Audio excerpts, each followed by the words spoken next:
જામનગરમાં Hapa marketing yard નજીક દરોડા પાડવામાં આવ્યા હતા, જેમાં જલારામ ફૂડ પ્રોડક્ટ નામની પેઢી પર પુરવઠા વિભાગ અને ફૂડ શાખા દ્વારા સંયુક્ત દરોડા પાડવામાં આવ્યા હતા। આ દરોડા કોંગ્રેસ ઉપપ્રમુખની આગેવાની હેઠળ કરવામાં આવ્યા હતા। ચેકિંગ દરમિયાન શંકાસ્પદ અનહાઇજેનિક ઘઉંનો લોટનો જથ્થો મળી આવ્યો હતો। આ ઉપરાંત ઘઉંનો જથ્થો બિલ વગરનો હોવાનું પણ સામે આવ્યું છે, જેના કારણે તે સરકારી અનાજ હોવાનું શંકા સેવાઈ રહી છે। આ ઘટનાને પગલે પુરવઠા અધિકારી અને મામલતદાર સહિતની ટીમે નોટિસ ફટકારી વધુ હાથ તપાસ ધરી છે।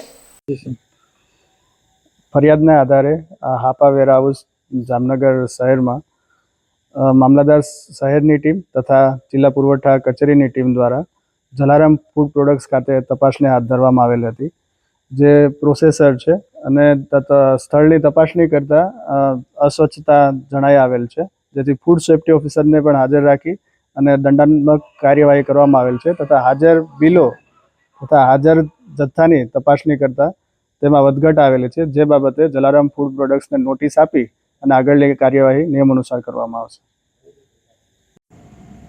જામનગર જિલ્લા ડીએસઓ સાહેબશ્રીની ટેલિફોનિક ફરિયાદ મળતા જામનગર હાપામાં આવેલ જલારામ ફૂડ પ્રોડક્ટ નામની પેઢીમાં અનહાઇજેનિક રીતે ચક્કી ફ્રેશ ઘઉંના આટાનું ઉત્પાદન કરતી પેઢીમાં એફએસઓ દ્વારા રૂબરૂ તપાસ કરીને અત્રે જે પેઢી દ્વારા ઉત્પાદિત કરેલ છે એ જથ્થા પૈકી 5 કિલો વજનના જે બાચકા હતા એમાંથી FSSAI હેઠળ નમૂનો લઈને લેબોરેટરીમાં મોકલવાની કાર્યવાહી ચાલુ છે।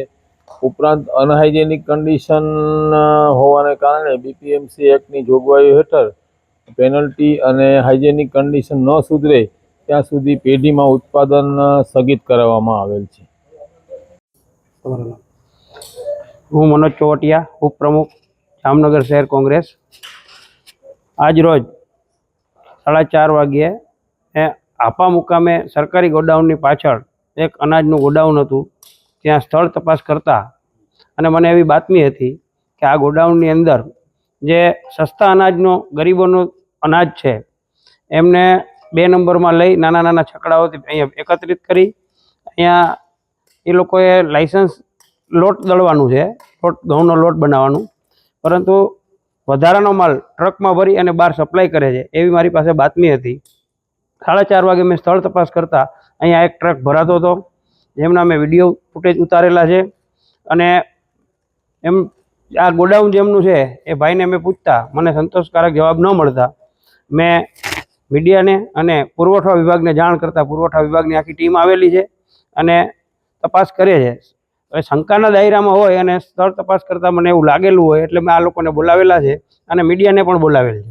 હવે દૂધનું દૂધ અને પાણીનું પાણી કરવા માટે પુરવઠા વિભાગ અને મીડિયા એની રીતે બધું કરશે અને આ લોકો એનો જવાબ આપશે।